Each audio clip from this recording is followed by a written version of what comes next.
Market में profitable बनने का दोस्तों सिर्फ एक ही मंत्र है और वो है पेशेंस और आपका लॉस का कैलकुलेशन।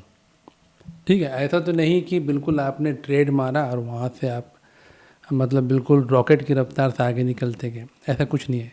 क्यों ऐसा कुछ नहीं है? देखो मैं आपको बता रहा हूँ, जो भी आप चार्ट देखोगे ना किसी भी चीज़ का, चाहे निफ्टी का, चाहे बैंक निफ्टी, सेंसेक्स, जो भी है जिस पे आप ट्रेड करते हो ऑप्शन की, ये up down up down up down ही जाता है। अगर यहाँ से नीचे यहाँ तक आया तो यहाँ के बाद ऊपर भी गया, है ना, ऊपर नीचे, मतलब तलवार जो है इसकी दोनों ओर चल रही है। अब दोनों ओर चल रही मतलब कटेंगे भी दोनों ओर के लोग, है कि नहीं? तो जब दोनों ओर ही तलवार चल रही है तो इससे बचना पॉसिबल है क्या? नहीं। मतलब लॉस आपका होगा। फिर आप बचोगे कैसे? आप तब बचोगे जब आप इसके ट्रेंड के साथ आप ट्रेंड करना सीख जाओगे। ठीक है ना, जैसे रस्सी पे हम लोग कूदते हैं ना, रस्सी कूदा कूदी आपने खेला होगा, उसमें जब रस्सी उछाली जाती है तो हम हों चाहे हमारे ग्रुप में और 2-3 लोग हों, सब उस रस्सी के साथ, उस ट्रेंड के साथ जंप लगाते हैं और वो अपने आप को बचाते हुए चलते हैं। तो यही बचना ही सबसे बड़ी मेन चीज़ है। मतलब वो खिलाड़ी कितने दिन तक टिके रहेगा और कैसे जीतेगा, टिके रहा मतलब वो जीतेगा, अल्टीमेटली वो जीतेगा। तो यहाँ पे सबसे पहले आपको अपना रिस्क कैलकुलेट करने आना चाहिए। नो डाउट इसमें बहुत पैसा है, बहुत ही ज़्यादा पैसा ऑप्शन ट्रेडिंग में। मैं अभी भी आपको बता रहा हूँ कि ये जो दिन था ना, ये हमारा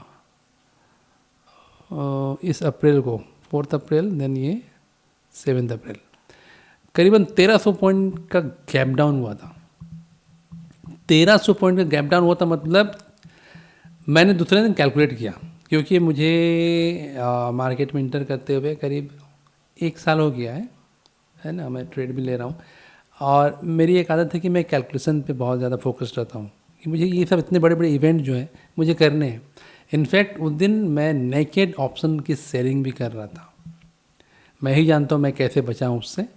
इनफैक्ट मैं प्रॉफिट में निकल गया, लेकिन मैं बचा उससे। ठीक है, तो ये बहुत आसान चीज़ नहीं है और ना ही ऐसा होना चाहिए कि आप नेकेड ऑप्शन सेल करो।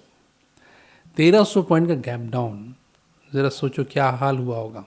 लेकिन पता नहीं कैसे कुछ तो भी मेरा दिमाग ने काम किया और मैंने किसी तरह अपने ट्रेड को वहाँ से निकाला।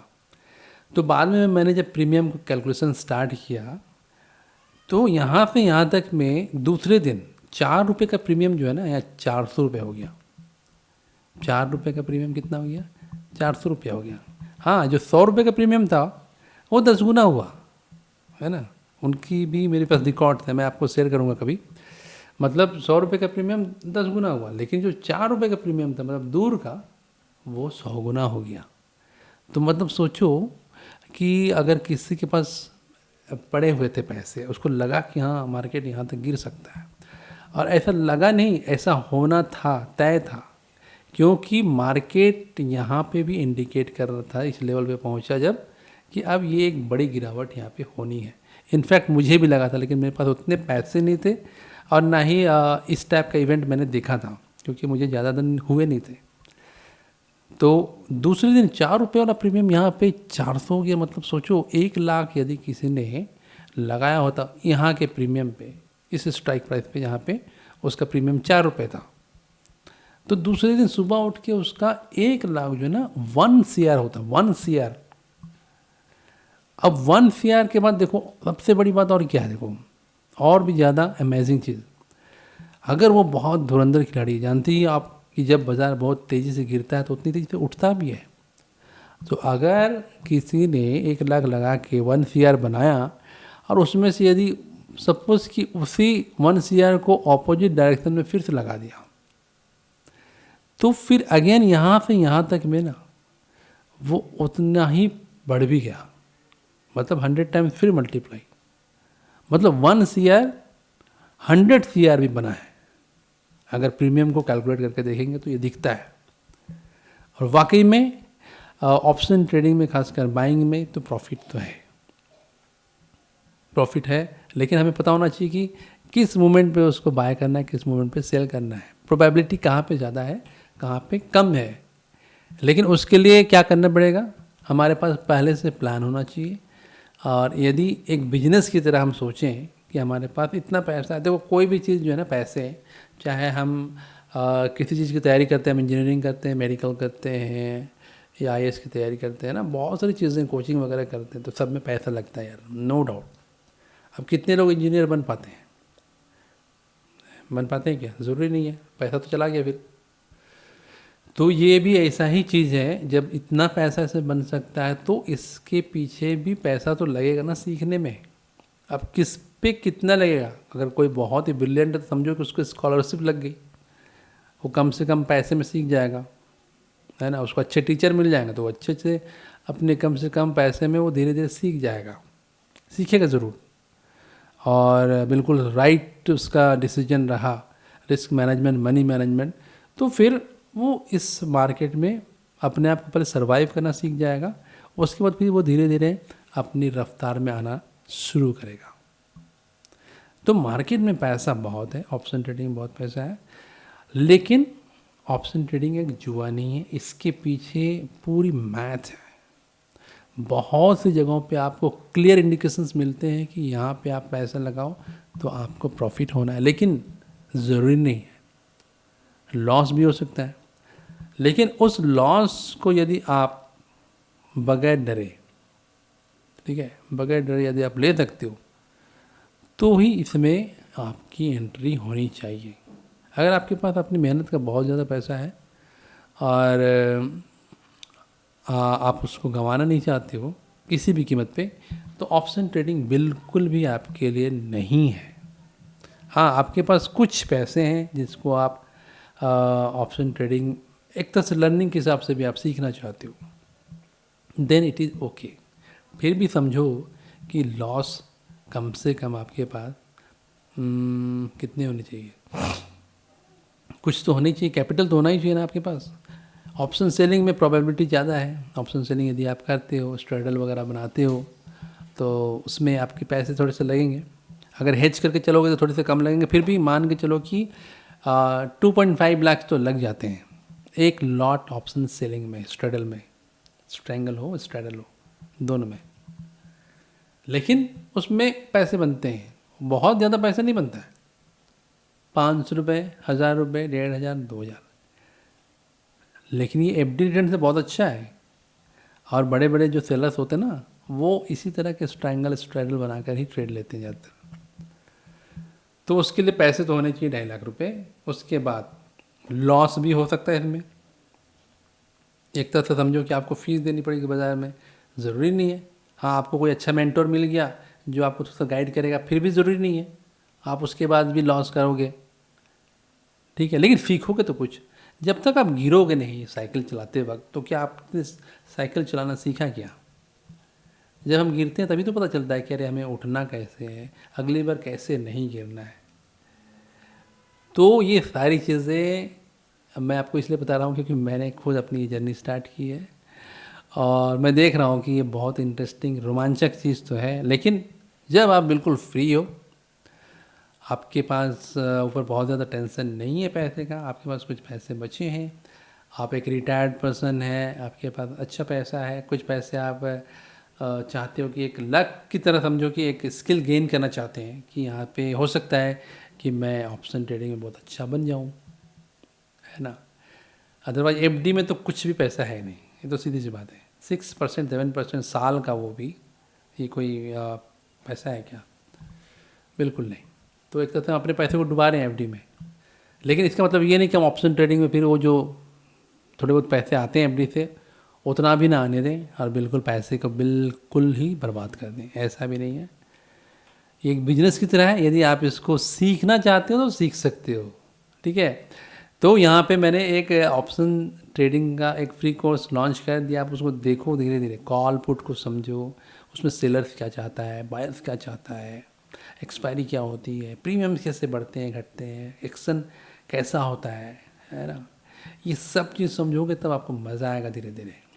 यार ये पैसे बनाने का जो है ना, ये पैसे का समंदर है, इसको नहीं जाना तो फिर क्या जाना है ना। कम से कम एक आपके अंदर एक क्यूरियोसिटी होनी चाहिए कि अरे सीखना है यार मुझे, भले आप ना करो, मैं नहीं चाहता हूँ आप करो। आपके पास मेहनत के पैसे हैं, बिल्कुल मत आओ यहाँ पे, ऑप्शन ट्रेडिंग में मत आओ। हाँ, आप थोड़ा सा एडवेंचर पसंद करते हो, आपके पास थोड़े पैसे हैं या आपके पास बहुत पैसे हैं, आप चाहते हो कि आपके पास 10 लाख रुपए हैं, चलो मैं इसको 10 से 50 लाख करूँ, 40 लाख करूँ, ठीक है, 1-2 लाख रुपए चले गए तो भी कोई बात नहीं, लक आजमाते हैं कि मैं इसमें कहाँ तक पहुँचता हूँ, तब ठीक है। अदरवाइज़ बिल्कुल आप सोचो कि मेरे 1000 रुपये भी नहीं जाने चाहिए, 2000 रुपये भी नहीं जाने चाहिए, अरे मेरा 500 रुपये निकल गया, देन ऑप्शन ट्रेडिंग आपके लिए बिल्कुल नहीं है। इक्विटी में आप थोड़ा थोड़ा पैसा लगाते रहिए, वो आपके लिए बेस्ट है। ठीक है, मैं इसलिए बोल रहा हूँ क्योंकि मैंने खुद जॉब क्विट करी है और अभी मेरे पास जो भी अमाउंट है उससे मैं ऑप्शन ट्रेडिंग करता हूँ। इससे मैं अपना मैं ये नहीं कहूँगा कि मैं बहुत प्रॉफिटेबल हुआ हूँ, मैं प्रॉफिट लेके फिर निकाल भी गया हूँ क्योंकि मैं चीज़ों को लर्न कर रहा हूँ। लेकिन जितना भी लर्न कर रहा हूँ वो ठीक है, वो धीरे धीरे मैं समझ रहा हूँ कि इसमें कैसे कैसे आगे निकलना है, कैसे कैसे आगे बढ़ना है। लेकिन मैं नहीं चाहता कि कोई भी नया बिगिनर, कोई नया फ्रेशर यहाँ पे आए और यहाँ पे गलतियाँ करें और अपने हार्ड अर्नड मनी को बिल्कुल ज़ीरो कर दें। हाँ, कुछ पैसे आप लगा सकते हो आज बिजनेस की तरह कि चलो ठीक है, डूब भी गए तो कोई बात नहीं, मैं कोशिश करूँगा, मैं सीखूँगा, then it is for you, आप इसमें आगे निकल सकते हो। ठीक है, डिसिप्लिन सीख जाओगे, रिस्क मैनेजमेंट सीख जाएंगे, मनी मैनेजमेंट, तो डेफिनेटली आप ऑप्शन ट्रेडिंग में मास्टर होने लगोगे। चैनल को सब्सक्राइब कर लो आप, अगर मेरी बातें आपको अच्छी लगी तो लाइक करना और दोस्तों को शेयर करना। वो कोर्स देखो आप, अगर आपको सीखने की इच्छा है, मेहनत कर सकते हो तो मेहनत देखोगे। ये हर रोज़ का ट्रेड मैं यहाँ पे लिखता हूँ कि अगर मैंने आज यहाँ पे लिया था, मैं निकल गया, अगर मैं होता एंड तक तो मेरे पास कितने पैसे बनते। ये यहाँ से कम 3-4 महीने से मैं इसको लगातार लिख रहा हूँ, ये यहाँ से लेके। और भी बहुत सारे डाटा हैं जो आपको बहुत हेल्प करेंगी, जैसे डिके का चार्ट मैंने बनाया है, जैसे किस दिन कितना डिके होता है ना, ये पूरा डिके। एटीएम का कितना डिके हो सकता है, उससे 100 पॉइंट ऊपर में कितना होता है, उससे ऊपर कितना होता है, ये सब चीज़ें। क्योंकि कभी कभी आप सोचोगे कि चलो दूर का है, 10-10 रुपये का है और इसको ले लेते हैं और शाम तक ये जीरो हो जाएगा, नहीं होगा।